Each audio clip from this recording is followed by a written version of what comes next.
Chapter 8 is the report of a symbolic vision. Daniel links this vision with the one he had 2 years earlier recorded in chapter 7.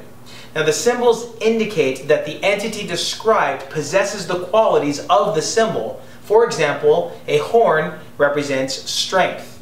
In the Old Testament and elsewhere, leaders are often described by animals such as the ram and the goat. These two are specifically singled out in Ezekiel 34:17. As for you, my flock, this is what the sovereign Lord says.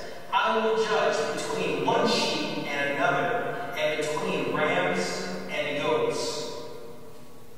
Both are clean animals, unlike the unclean hybrids and fierce predators that represent nations in chapter 7.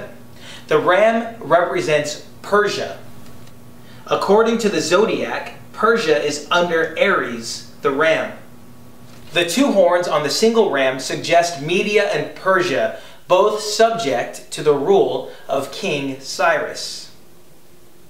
Now the goat is a less frequent symbol for leadership, but they are fierce and powerful. Now the imperial leadership, more powerful than that of Persia, will be that of Alexander the Great. The two animals are not particularly good or bad. In the same way, one animal does not represent God's agent while the other represents one opposing God. When nations go beyond violence toward other nations like itself to violence toward God's people and the worship of God, it makes the fall of that nation inevitable. Some have tried to apply this vision to the Pope, or some other human person, often leaders of nations, or to the Antichrist, which is a mistaken assessment. The vision points to a time between the desecration of the temple in 167 BC to its rededication in 164 BC. The small horn is Antiochus IV Epiphanes, an insignificant person compared with Alexander the Great, the youngest of several brothers who had no right to the throne, a hostage in Rome through much of his earlier life, a king who would treat Judea shamefully. Chapter 8 highlights attacks of earthly powers on the people of God, the worship of God, and the name of the Lord.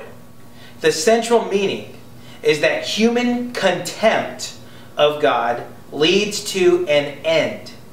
What is mentioned in Daniel 8 is not actually the end, but there is something ultimate about the outbreak of sin, and thus something ultimate about its punishment. Exegetical notes.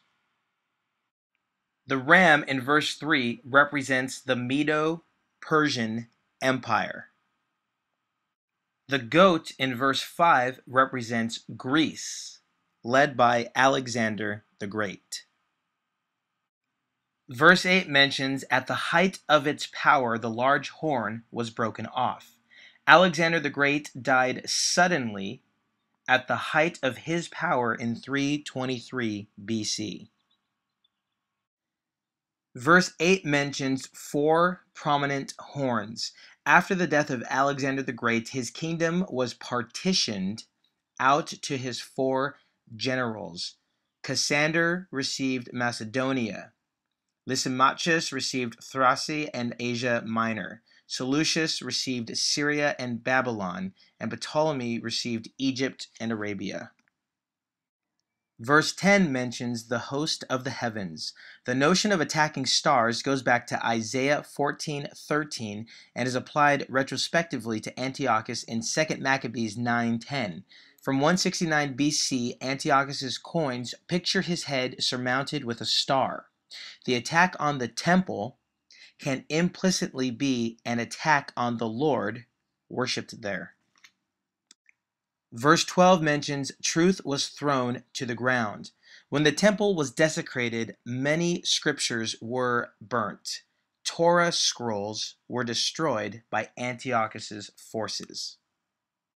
Verse 14 mentions 2,300 evenings and mornings. This is a fixed, significant period. starting with the removal of the high priest Onias III in 171 BC to the rededication of the sanctuary in 164 BC.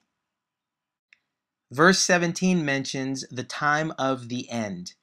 The terms time, end, closing part of the wrath, and set moment are everyday words.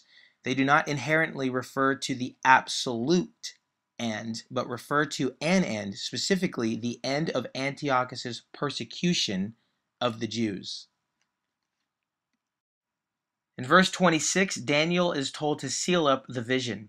Ezekiel's contemporaries dismissed at least one of his visions on the grounds that it related to the distant future. That's in Ezekiel 12:27. The verb to seal here suggests keeping it secret until the day of its fulfillment. Now these visions are left open for interpretation. How might they apply to the situation you and I are faced with as Christians in 2013?